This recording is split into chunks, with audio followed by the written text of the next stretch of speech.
Back in the year 1998, two graduate students quietly wrote a warning into an academic paper. They argued that any search engine funded by advertising would end up, in their own words, inherently biased, bent quietly toward the advertisers and away from the ordinary people it was actually meant to serve. And then, quite astonishingly, those very same two people went straight on to build the single largest advertising business in the entire history of the world. And most remarkably of all, they somehow managed to do it without ever once breaking that original promise. This is the story of Google. Here is the pattern worth learning. Call it walling off the well. You must make your money right next to the thing that people deeply trust, but you must never ever make it from inside that thing. So you build a solid wall between the honest core and the cash register. And then, cleverest of all, you carefully build that very cash register so that it actually rewards honesty rather than quietly punishing it. So travel back to that year, 1998. The two founders had built a genuinely better way to search the web, ranking each page by how many other pages had chosen to vouch for it. But in an appendix tucked into their paper, they warned, quite explicitly and in writing, that mixing advertising into the search results would slowly and quietly corrupt them. They genuinely and deeply distrusted advertising. But then, just a year or so later, they found themselves in a very strange bind. They now had a product that the whole world had quickly come to love, and yet they had no way at all of making any money from it. And they simply could not see how on earth to earn a living without wrecking the very thing that people had come to trust so completely. And here, all around them, the easy money was absolutely obvious. Because the dominant way to make money from search, back in those days, was simply to go and sell the rankings themselves. Advertisers would quietly pay to sit higher up in the results, which meant that the answers, the supposedly honest answers, were now quietly up for sale. But Google flatly refused to sell its rankings.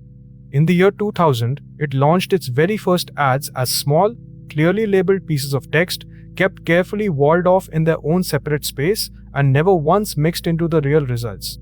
The honest list, in other words, stayed completely honest.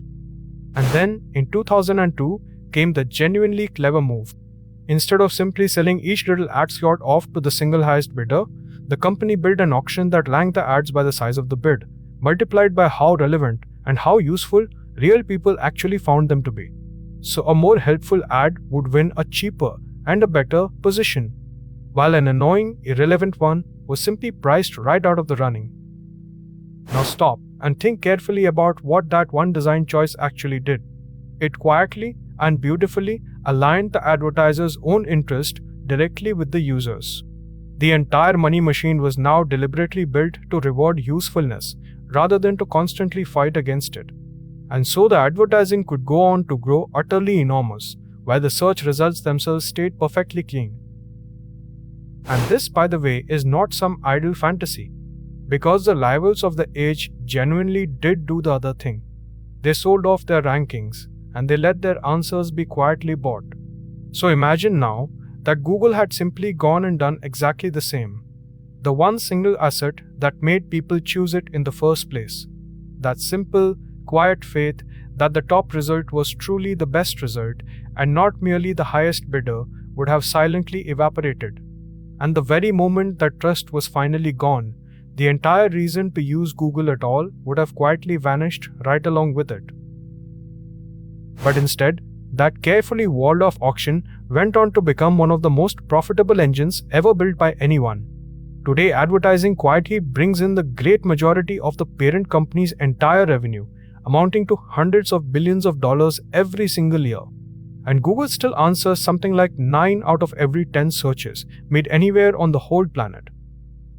Now, in all fairness, it is worth being honest about one thing. Google did not actually invent the search auction at all.